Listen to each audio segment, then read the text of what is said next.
कि राजेंद्र शुक्ला केपी त्रिपाठी करें तो रासलीला, अभय मिश्रा विनोद शर्मा कुंवर सिंह करें तो कैरेक्टर ढीला। हम माननीय हमारे उप मुख्यमंत्री ने अपना आईजी ऐसा बैठाया है कि मीठ मीठ गप गप और कड़ू कड़ू थू थू करेंगे। भारतीय जनता पार्टी के विधायकों से जो अंदर अंदर तड़प रहे हैं, बोल भी नहीं पा रहे हैं, हम कम से कम सच तो बोल पा रहे हैं, छाती ठोककर। रीवा का क्राइम रेट इतना ज्यादा है, इसका दोषी कौन? या तो राजेंद्र शुक्ला जी, या तो रीवा की आईजी, या रीवा की एसपी। कोई तो जिम्मेवारी लेगा कि नहीं लेगा? सबको नमस्कार। रीवा जिले के अंदर बिगड़ी हुई कानून व्यवस्था, पुलिस की एकतरफा कार्रवाई, भारतीय जनता पार्टी का एजेंट बनकर एसपी द्वारा काम किया जाना और यहाँ की पुलिस द्वारा काम किया जाना, बड़े बड़े कांड। ये कोरेक्ट सिटी रीवा, जो इस समय मध्य प्रदेश के नक्शे में कोरेक्ट सिटी के रूप में जानी जाती है, यहाँ पर जिस तरह से पुलिस की कार्यप्रणाली है और जिस तरह से घटनाएं घट रही हैं, उसको लेकर मेरा कुछ प्रमुख बिंदुओं को लेकर आपके बीच में अपनी बात रख रहा हूँ। आप देखिए ना, यहाँ पर दीपावली के दिन एक बच्ची के साथ रेप केस होता है, 8 आरोपी रेप करते हैं, एक पुलिसकर्मी लाइन अटैच नहीं होता, किसी के ऊपर कोई लायबिलिटी नहीं, किसी की जिम्मेदारी नहीं बन रही है कि आखिर ये घटनाएं घट क्यों नहीं। दूसरी तरफ और भी केस होते हैं। प्रदीप पटेल एक विधायक चीख मारकर बैठा हुआ है, क्योंकि यहाँ गुटी राजनीति है, यहाँ जातिवाद की राजनीति है। यहाँ राजेंद्र शुक्ला जी यहाँ के मुख्यमंत्री बने हुए हैं, वो इस जिले के अपने आप को अघोषित मुख्यमंत्री बोल रहे हैं। वो विधायकों के विरुद्ध षड्यंत्र करते हैं, गुट बनाते हैं, जातिगत आधार पर राजनीति करते हैं। क्योंकि प्रदीप पटेल ब्राह्मण समाज से नहीं है, और पूरा यहाँ पर कब्जा जो है तो राजेंद्र शुक्ला जी का है प्रशासन पर, तो वो चूंकि पिछड़े समाज से, इसलिए उनको ये पुलिस के माध्यम से, प्रशासन के माध्यम से लगातार प्रताड़ित करवा रहा है। एक तरफ ये है जो वहाँ का ब्राह्मण कार्यकर्ता है, या जो और इनके गुट के कार्यकर्ता है मऊगंज में, वो अगर गलती भी करे, उपद्रव भी करे और मांग करें कि थाना प्रभारी निलंबित हो, तो 5 मिनट में लाइन अटैच होता है उसी मऊगंज में। और उसी मऊगंज में प्रदीप पटेल चीख मार रहे हैं, उनके ऊपर कोई कार्रवाई नहीं। रेप केस में कोई लाइन अटैच नहीं हो रहा। इनसे तो भले हम हैं भारतीय जनता पार्टी के विधायकों से जो अंदर अंदर तड़प रहे हैं, बोल भी नहीं पा रहे हैं, हम कम से कम सच तो बोल पा रहे हैं, छाती ठोककर, खुलकर बोल तो रहे हैं। और हमने अपनी बात रखी। हमने एक गरीब के लिए लड़ाई लड़ी, एक केवट परिवार के लिए जो मजदूरी करता था, धन्य है उसकी खुददारी। लोग 10,000 रुपये के लिए गिर जाते हैं, बड़े बड़े लोगों को हमने देखा। 1 लाख रुपए मुंह में फेंक दिया पुलिस के थाने जाकर। ठीक है, पुलिस ने गुंडों को, उन्हीं आरोपियों को बुलाकर दिलवा लिया, अलग बात है, लेकिन उसकी खुददारी देखिए कि मुंह में 1 लाख रुपए फेंक दिया और आज तक उसके कथन नहीं दर्ज कराए जा रहे। गुंजाइश दी जा रही है कि तुम मैनेज कर लो, गवाहों को दबा लो, खरीद लो, परेशान कर लो, और इसके बाद हम कथन कराएंगे, ताकि कथन के दौरान ही केस को वो कर दिया जाए। वो पीड़ित परिवार लगातार रोज थाने आ रहा है। आज भी एसपी कार्यालय में मुझे खबर मिली है कि वो वहाँ बैठा हुआ है, अपनी गुहार लगाए, आप जाइएगा, उनकी बातों को सुनिएगा। अब आपका एक प्रश्न होगा कि आपके विरुद्ध मामला दर्ज हुआ। मुझे खुशी है इस बात की कि अगर किसी पीड़ित को न्याय दिलाने के लिए मेरे जीवन में, मेरे भाग्य में अगर एक ऐसा सुखद संयोग था जिसके लिए अगर हमें अपने ऊपर मामला दर्ज कराना पड़ा या मुझे जेल जाना पड़े, तो इससे बढ़िया सौभाग्य की बात कुछ नहीं हो सकती। ये गरीब के लिए अगर हमें जेल जाना पड़े, तकलीफ उठाना पड़े, तो ये भाग्य की बात है, इसमें कोई बुरी बात नहीं। बुरी बात यह है कि कानून समरूप होना चाहिए। अभी तक जिले में एक परंपरा रही है, ये समाजवादियों का गढ़ रहा है रीवा। यहाँ राजनीतिक क्षेत्र है रीवा, सभी दल के लोग हैं, सभी समाज के लोग हैं, आपस में आंदोलन करते हैं, अपनी बात रखते हैं। हम राजनीतिक लोग एक दूसरे को क्रॉस नहीं करते। और भी लोग अगर कोई अनशन, प्रदर्शन, धरना करते हैं तो हम लोग कभी ये नहीं कहते कि इसके ऊपर मामला पंजीबद्ध कर दो। लेकिन इस तरह से घटिया हरकतें अभी शुरू हुई और ये प्रशासन ने ही लिखवा कर करवाया। अरे जिस दिन घटना हुई थी उस दिन क्यों नहीं कर लिया? उसके तुम 4 दिन 7 दिन बाद आप हमारे ऊपर, हमारे साथियों के ऊपर किसी से लिखवा करके मामला पंजीबद्ध कर रहे। सुप्रीम कोर्ट की गाइडलाइन है, बिल्कुल सही कर रहे हो, करना चाहिए आपको, हमें कोई दिक्कत नहीं है, लेकिन उसी दिन करना था। 7 दिन बाद क्यों कर रहे हो? और 7 दिन बाद अगर आप कर रहे हो तो फिर 30 दिन बाद क्यों नहीं कर रहे हो? 40 दिन बाद क्यों नहीं कर रहे हो? ये एक और घटना है। ये ब्लॉक अध्यक्ष ने लिखा है, ये देखिए आप, ये हमारे नरेंद्र अग्निहोत्री ब्लॉक अध्यक्ष ने रिपोर्ट दर्ज कराई है, और ये 30-35 नगर के व्यापारियों ने और लोगों ने रिपोर्ट दर्ज कराई है। पहले नरेंद्र अग्निहोत्री ने कराई है, कितनी तारीख को? 21 तारीख को, फिर 22 तारीख को करवाई है पूरे व्यापारियों ने, और फिर मैंने भी इसमें इनके इंडोर्स करके इनके दोनों के आवेदन को देकर के एसपी को लेटर लिखा है। मैंने लिखा है कि विषयांतर्गत दिनांक 4 अगस्त 2024 को दौलत सिंह निवासी बरहा मुड़वार की पानी में डूबने के कारण मृत्यु हो गई, जिसके शव को सतना तिराहा सेवरिया के मार्ग पर बिना किसी वैध अनुमति के, हमने तो अनुमति भी ले रखी थी एसडीएम से, अनुमति के सड़क पर लाश रख निर्दोष व्यक्तियों को रंजिशन दुर्भावना पूर्व फंसाने का कार्य किया गया था, और किंतु आपके द्वारा रास्ता जाम किए जाने के संबंध में प्रकरण दर्ज नहीं किया गया। इन्होंने जो रास्ता जाम किया था और जिसको फंसाना चाह रहे थे, जिसका नाम ले रहे थे, पुलिस ने जांच किया और पाया कि ये झूठी रिपोर्ट कराना चाह रहे। हमने जिसको लेकर के अपना एजिटेशन किया, उसमें पुलिस ने पाया कि हमने सही किया, उसमें मामला दर्ज हुआ। क्लियर? इसके बाद भी अगर इन्होंने रास्ता जाम कर रखा था पूरी रात, तो इन्होंने क्यों मामला दर्ज नहीं किया? श्री अग्निहोत्री के पत्र मैं लिखता हूँ, दिनांक 21/11/24 एवं स्थानीय वासियों के पत्र दिनांक 22/11/24 में उल्लेखित नामों के अलावा अन्य 70-80 लोगों को कई घंटे तक लोक मार्ग में जाम किए रहे, जिससे आम जनमानस का आवागमन बाधित हुआ। थाना हुआ तहसील के साथ बाजार में आग लगा देने की धमकियां भी अनवरत दी जाती रही। व्यापारियों की दुकान बंद होने से व्यापार प्रभावित के साथ आपके सामने बात रखी। मैं आपके माध्यम से नरेंद्र मोदी जी, अमित शाह जी और नड्डा जी से निवेदन करूंगा कि मध्य प्रदेश को एक बेहतरीन मुख्यमंत्री दे दो, क्योंकि जो वर्तमान में मध्य प्रदेश के मुख्यमंत्री हैं वो मुख्यमंत्री नहीं हैं, क्योंकि वो गृह मंत्री हैं, और मुख्यमंत्री होता है वो पूरे जिलों का होता है। मुख्यमंत्री ने एक विशेष जिले का प्रभार लेके रखा, इंदौर का। कभी आपने सुना कि कोई मुख्यमंत्री एक जिले का प्रभार ले?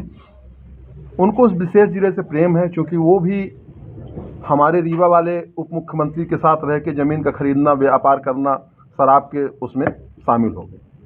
मैं बात इसलिए कह रहा हूँ कि आज पूरे मध्य प्रदेश में सबसे ज़्यादा क्राइम रीवा का है, क्राइम रेट रीवा का है। आप आंकड़े उठा के देख लो।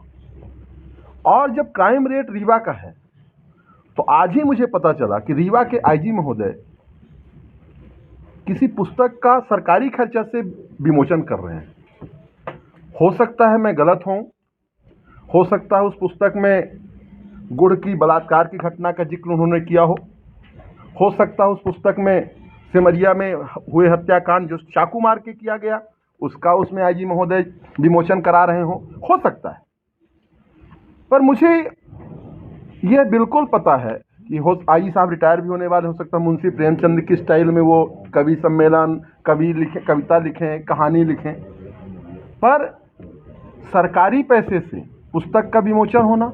आपने सुना होगा कि फ्रांस जल रहा था और नूरो बांसुरी बजा रहा।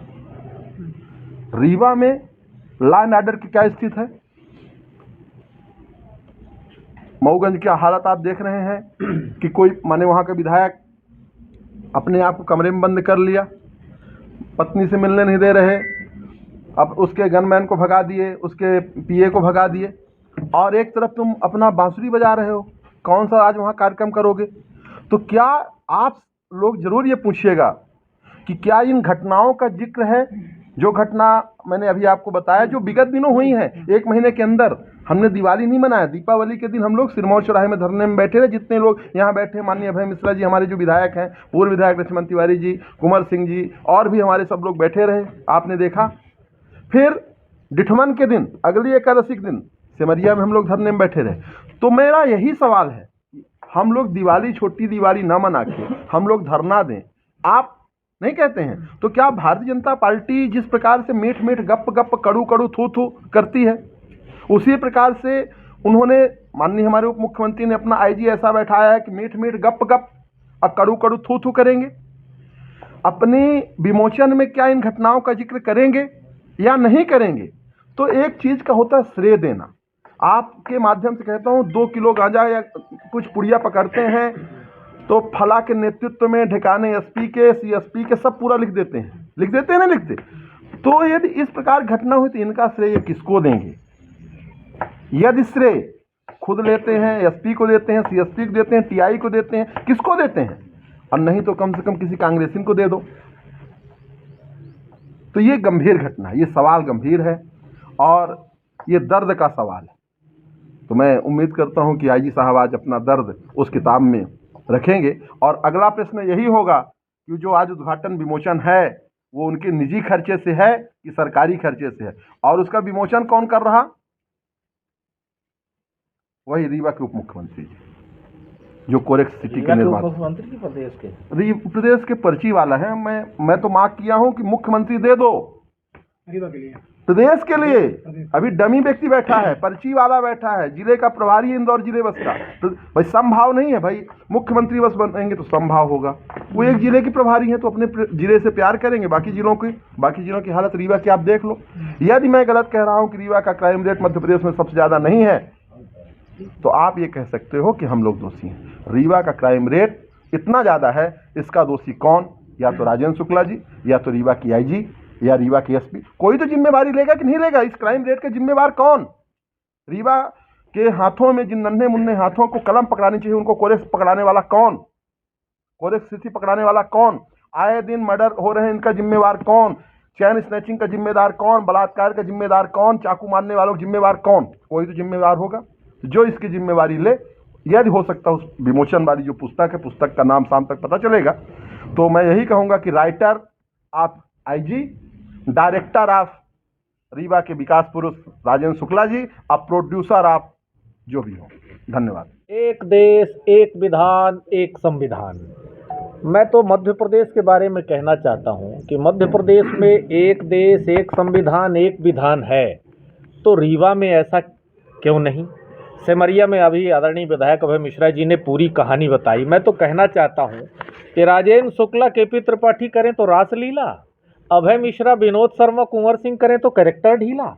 हम लोग किसी गरीब आदमी के लिए बैठे न्याय की मांग के लिए, तो हमारे ऊपर मुकदमा, और केपी त्रिपाठी और राजेंद्र शुक्ला भारतीय जनता पार्टी के लोग नंगा नाच नाचें तो उनको बेदाग बरी और आप जाइए घर। मैं कहना चाहता हूँ ये देश लोकतंत्र वाला है और देश संविधान से चलता है। किस आप 4 अगस्त को दौलत सिंह जी की हत्या हुई या जो भी हुआ, हमको भी संवेदना है, लेकिन आपने जिस मांग को लेकर चौराहे पर भारत के संविधान का उल्लंघन किया, तो आपके ऊपर भी उतनी ही धाराएं बनती हैं। वही अपराध है जो हम विधायक जी सारे लोग बैठे, हम जिस मांग के लिए बैठे, तो उस पर 302 यानी आपराधिक प्रकरण आपने दर्ज किया, हत्या का प्रकरण दर्ज हुआ। और आश्चर्य तो तब है कि जब लोग षड्यंत्र को पैसे देकर गवाह बदलने के लिए जाते हैं और थाना पुलिस वाले, मैं तो विनोद भाई की बात सुन रहा था कि पुलिस तो पूरी तरह से नपुंसकता का परिचय दे चुकी है और रीवा एसपी आईजी को पूरी तरह से रीवा से 1 सेकंड के अंदर बर्खास्त करके हटा देना चाहिए था। लेकिन आश्चर्य है, पर्ची वाले मुख्यमंत्री है, आदेश तो दिल्ली से आएगा, वो खुद कुछ निर्णय नहीं ले पा रहे हैं। तभी तो 26 अधिकारियों का, IAS अधिकारियों का ट्रांसफर हुआ और मुख्यमंत्री को पता नहीं।